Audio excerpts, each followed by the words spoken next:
Moi, j'ai vécu un peu la même chose, mais c'est pas sur fond de religion, c'est vraiment par rapport au physique de ma fille. Elle a été harcelée parce qu'elle était, on va dire, plus grosse et, on va dire, plus développée que les autres. Et ça a été le bout de émissaire de toute la classe et de toute l'école, en fait.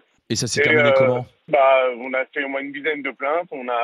J'ai écrit à Brigitte Macron, à l'Éducation nationale, à l'inspection. Tout le monde est au courant. Et ça s'est fini que, se les crachait dessus. On lui volait ses affaires. On l'a tapé dans l'école. Ça s'est fini que, ça a été un peu plus loin. Les grands frères, ils sont venus pour se défendre. Et ça s'est fini, pour défendre ma fille. C'est moi, j'ai dû me battre avec eux. Mais non. Alors que tout le monde est au courant.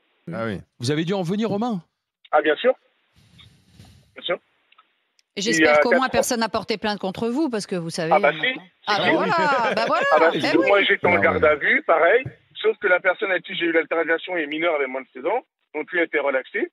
Et moi, je suis présenté au tribunal correctionnel de Versailles pour répondre des coups et blessures sur mineurs de moins de 16 ans. Donc vous n'avez pas le droit de faire votre... Exactement. Oui, mais enfin, la justice n'a pas de chose à faire que de poursuivre cet homme. Oui, mais malheureusement, c'est... Ce témoignage est hallucinant. Le père de cet enfant a alerté au plus haut niveau au sein de l'Éducation nationale et a même envoyé un courrier à Brigitte Macron, mais personne ne lui a répondu. Ou alors c'est parce que, une fois de plus, la politique du pas de vague a prévalu, avec sûrement des remarques telles que « vous portez atteinte à la réputation de l'établissement et de l'Éducation nationale ».